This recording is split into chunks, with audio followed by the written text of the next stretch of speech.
Forma. Le Ya hace está usted con los nosotros honores. el doctor Gonzalo Muñoz. Doctor, confírmenos por favor si nos escucha bien, si es que está bien su audio. Bienvenido a la cabina de 99, como siempre. Es un gusto contar con usted y sus criterios, que son bastante expertos en esta materia. Vamos a estar hablando un poco sobre el proceso de defensa, ¿no?, de los argumentos del Ejecutivo en la sustanciación de las demandas de inconstitucionalidad. ¿Cuál ha sido un poco esa dinámica? También para que la ciudadanía la tenga en cuenta, de qué manera se puede calificar, o mejor dicho, cómo califica la Corte a las preguntas que van a ir al referéndum en el mes de diciembre. ¿Cómo está? Buenos días y gracias por su compañía.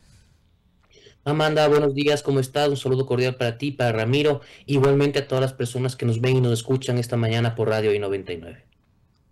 Perfecto. Doctor, un poco revisando sus declaraciones en otros medios, me gusta mucho escucharlo cuando ha dado otras entrevistas. Me gustaría que comparta con la ciudadanía cuál ha sido su criterio acerca de las declaraciones que vienen desde el mismo Ejecutivo respecto a el tratamiento que deben tener los jueces constitucionales dentro de procesos de fiscalización propuestos en la Asamblea Nacional. Hemos visto declaraciones del secretario jurídico de Presidencia, digamos, un poco explicando en sus términos la diferencia de votación entre absoluta y calificada, un poco hacer esas aclaraciones que son pertinentes porque no son algo menor, sino que pueden definir el rumbo de una decisión que puede ser completamente discrecional en derecho, y por la que los jueces de la Corte van a ser, digamos, calificados y sentenciados en control político de acuerdo a sus actos, que no son más que sus sentencias. Buenos días. Buenos días, Amanda. A ver, yo creo que el debate respecto a la posibilidad de someter a los jueces constitucionales, la Corte en este caso, a control político es un debate válido en una democracia, ¿sí? No está vedado, por más que yo no estoy de acuerdo con el mismo. ¿Qué es lo que preocupa? Son las circunstancias actuales en el cual se propone este control político, con un gobierno, ¿sí?, que pues ha tenido serios problemas al momento de expedir sus leyes por considerar la gran mayoría de la academia, llamémoslo así, de los expertos, que contraviene la Constitución de la República, a tal punto que la Corte Constitucional ha procedido a suspender varias de sus disposiciones precisamente por esa razón. Ahora bien, en la explicación que ha dado el gobierno a través de su secretario jurídico, el doctor Stalin Andino, ha mencionado también que sería importante ejercer el control político y hablaba, como tal cual presentó el presidente de la República, de una propuesta para censurarlos y destituirlos con mayoría absoluta, no mayoría calificada. Y así el secretario, pues una analogía con los jueces del Tribunal Contencioso Electoral, mencionando que actualmente los jueces del Contencioso Electoral se censuran y destituyen con mayoría absoluta, algo que no es verdad, algo que está cometiendo un profundo error el doctor Andino, toda vez que los jueces del contencioso electoral se censuran y destituyen con mayoría calificada. Esa es la verdad, ¿sí? Entonces, si queremos entrar a este debate, hagámoslo, pero de forma absoluta y completamente responsable, no partiendo de falsas premisas que inducen al error a la ciudadanía. Y un poco conversando de un segundo momento, que es este espacio en el que el Ejecutivo tiene la oportunidad de defender sus argumentos sobre el por qué sus leyes son constitucionales. Hemos visto también un escenario en el que se podría decir que se desconocen algunos conceptos fundamentales, principalmente la unidad de materia, que no es más que conservar el objetivo de la ley, ¿no? Y sobre todo en estos temas que son de urgencia económica, el poder argumentar por qué hay esa conexidad entre la norma y el efecto que provoca en materia económica. Respecto a eso, ¿cuál es su opinión, doctor? Creo que hemos vivido ya dos audiencias, hemos podido evidenciar argumentos de parte y parte, y aquí ustedes pueden ver claramente que mucha turba, mucho tumulto, pero pocos argumentos al momento de sentarse frente a la Corte Constitucional. Preguntas de los jueces que prácticamente desbarataban el débil argumento en sí mismo, muy complicado de defender, que tiene el gobierno nacional respecto, por ejemplo, de la ley de integridad pública, donde mencionaban que el objeto de la ley es precisamente, valga la redundancia, ¿no es cierto?, mantener temas de integridad a nivel de contratación pública y de los servidores públicos. Entonces, ¿qué tiene que hacer en esa ley? Cuestiones como que las cooperativas se conviertan en bancos, o a aumentar las penas a los menores de edad. No tiene absolutamente nada que ver y eso el gobierno no lo pudo debatir, no lo pudo rebatir. Sí, fue muy complicado y yo, después de escuchar el día de ayer, 27 demandas, ¿no? Son 27 demandas las que se han propuesto en contra de esta ley y realmente la defensa no ha estado a la altura de las circunstancias, llamémoslo así, por lo que yo considero que la Corte tendría todos los elementos para declarar una inconstitucionalidad en el tema de la forma relativo al tema de unidad de materia, toda vez que la Ley de Integridad Pública no guarda entre su objetivo principal y los temas que regula una conexidad telemática, teleológica y sistemática entre sus disposiciones. Y por el fondo de algunas disposiciones también, entre ellas pues el tema de los menores de edad y de las cooperativas. Y es importante resaltar esto porque precisamente hace pocas horas se volvió a aprobar una nueva ley económica urgente y vemos un ratio bastante elevado entre, digamos, la aprobación y las demandas de inconstitucionalidad que se presentan ante ella, es decir, cómo se está calificando, mejor dicho, haciendo el tratamiento de estos artículos que necesariamente vuelven a caer en el mismo error. Para ello lo paso con Ramiro Cepeda. ¿Quién fue? ¿Cómo te va? Ramiro Cepeda te saluda.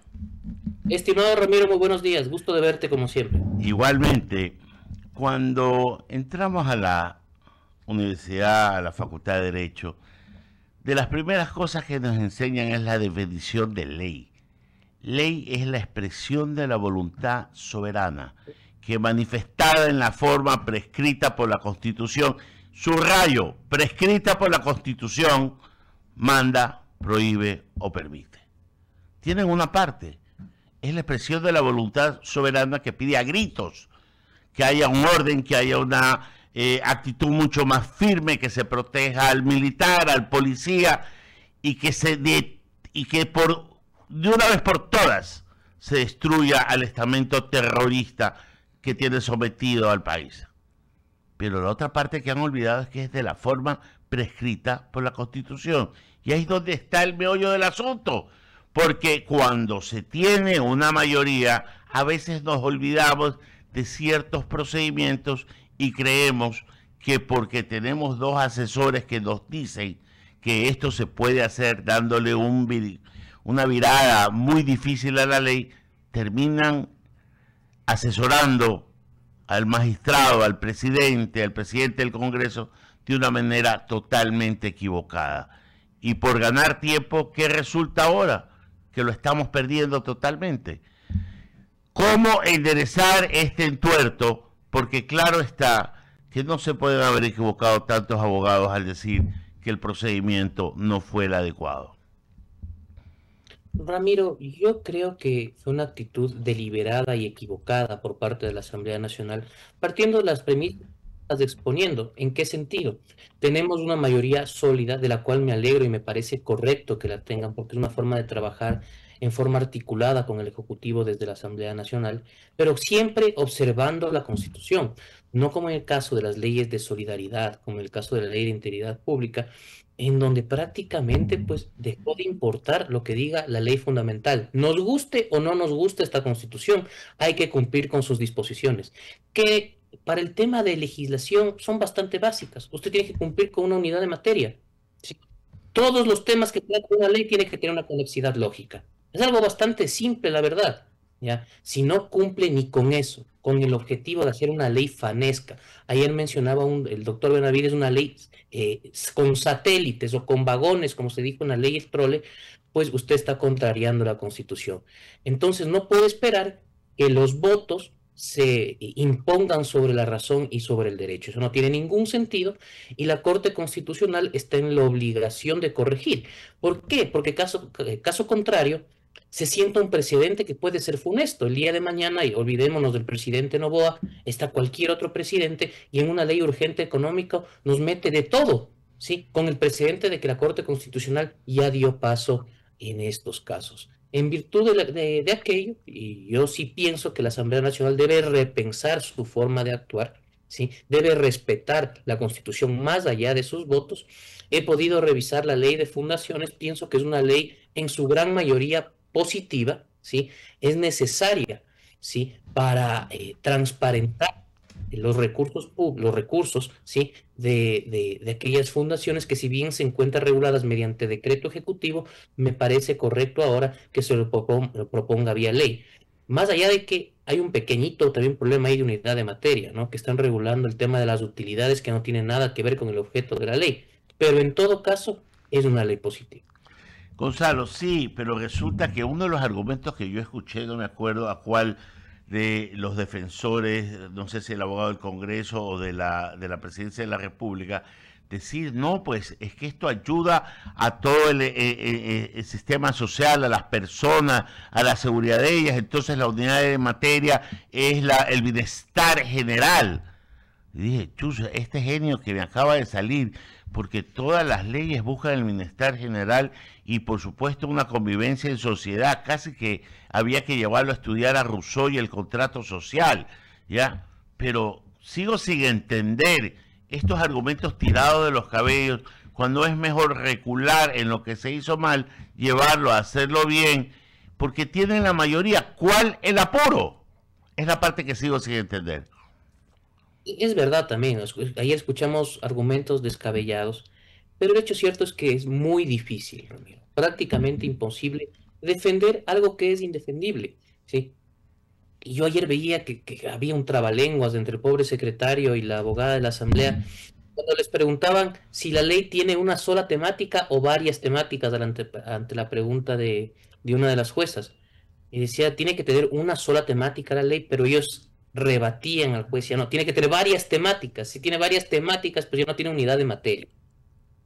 Entonces, un tema muy complicado, ¿sí? Coincido contigo, Ramiro. Lo mejor para el país y para la imagen de los proponentes de la ley hubiese sido retirar, o sea, prácticamente aceptar el error y proponer un nuevo proyecto en la Asamblea Nacional apegado a la Constitución para combatir el crimen organizado, sí, de forma dura, por supuesto, pero cumpliendo con los parámetros más básicos de la Constitución, pues como es la unidad de materia que tiene que tener un proyecto de ley urgente económico.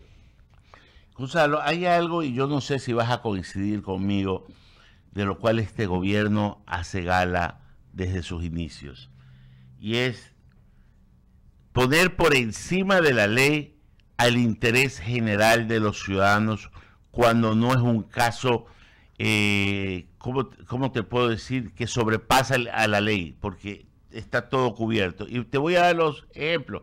Primero, la serie de Netflix de la relación presidente-vicepresidenta en el periodo anterior, que dándole vuelta a ley, a argumentos banales, terminó dejándola sin piso y no pudo entrar al Palacio de Carondelet, a su despacho, y anduvo de Herodes a Pilatos durante los meses que le tocó el cargo de vicepresidenta y fue sancionada por un inferior. O sea, ha dejado principios muy fuertes en base a la antijuricidad. Otro, ingresar a la Embajada de México como ingresó.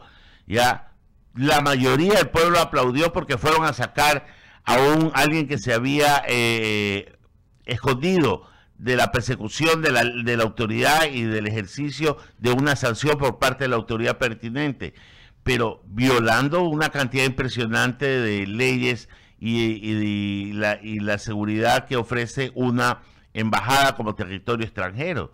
Y ahora estos casos. Entonces, o es que están mal asesorados, o es que no tienen un mínimo respeto a la estructura legal, o tiene gente alrededor que no entiende lo que es el derecho. Mira, lo que se intenta aplicar con todo lo que tú estás mencionando es la teoría de los hechos consumados, ¿sí? Violo la ley, doy un golpe de efecto y después vemos qué pasa. Eso sucedió en todos los casos que has mencionado. En el caso de la ex vicepresidenta de la República, que tampoco es santo de mi devoción, terminó pues declarando inconstitucional a la Corte el acuerdo ministerial que permitía de forma burda y absurda, sí, someter a funcionarios de elección popular, autoridades de elección popular, a un sumario administrativo, ¿sí? Asimismo, pues en este caso la Corte Constitucional le ha puesto un freno al poder, y no es una Corte que depende políticamente de un partido, de un caudillo o a una ideología en específico. Es una Corte que es independiente, ¿sí? Que no responde a nadie. Y eso en nuestra democracia tenemos que valorarlo de la forma más grande que puede haber. ¿Por qué? Porque lamentablemente durante muchos años sí, hemos tenido y mantenemos todavía en algunos casos, la gran mayoría lamentablemente, una función judicial sometida a varios tipos de intereses, lo cual es realmente nefasto para nosotros. En tal virtud, pues tener una corte que actúa de forma independiente al poder es una garantía procesal para todos los ecuatorianos y tenemos que valorarlo de tal manera. Entonces, pienso yo que los argumentos que se dieron, las ocurrencias que se mencionaron, poniendo la Corte Constitucional como aliada del crimen organizado, pues se han caído toda vez que ya terminó la marcha, tuvieron que sentarse a escribir, a preparar el alegato, y ahí está pues lo que ha ocurrido en estas audiencias frente a la Corte Constitucional. Cero argumentos. Parecería, y coincidiendo contigo, Gonzalo, que estamos extrañando a la Corte Cervecera.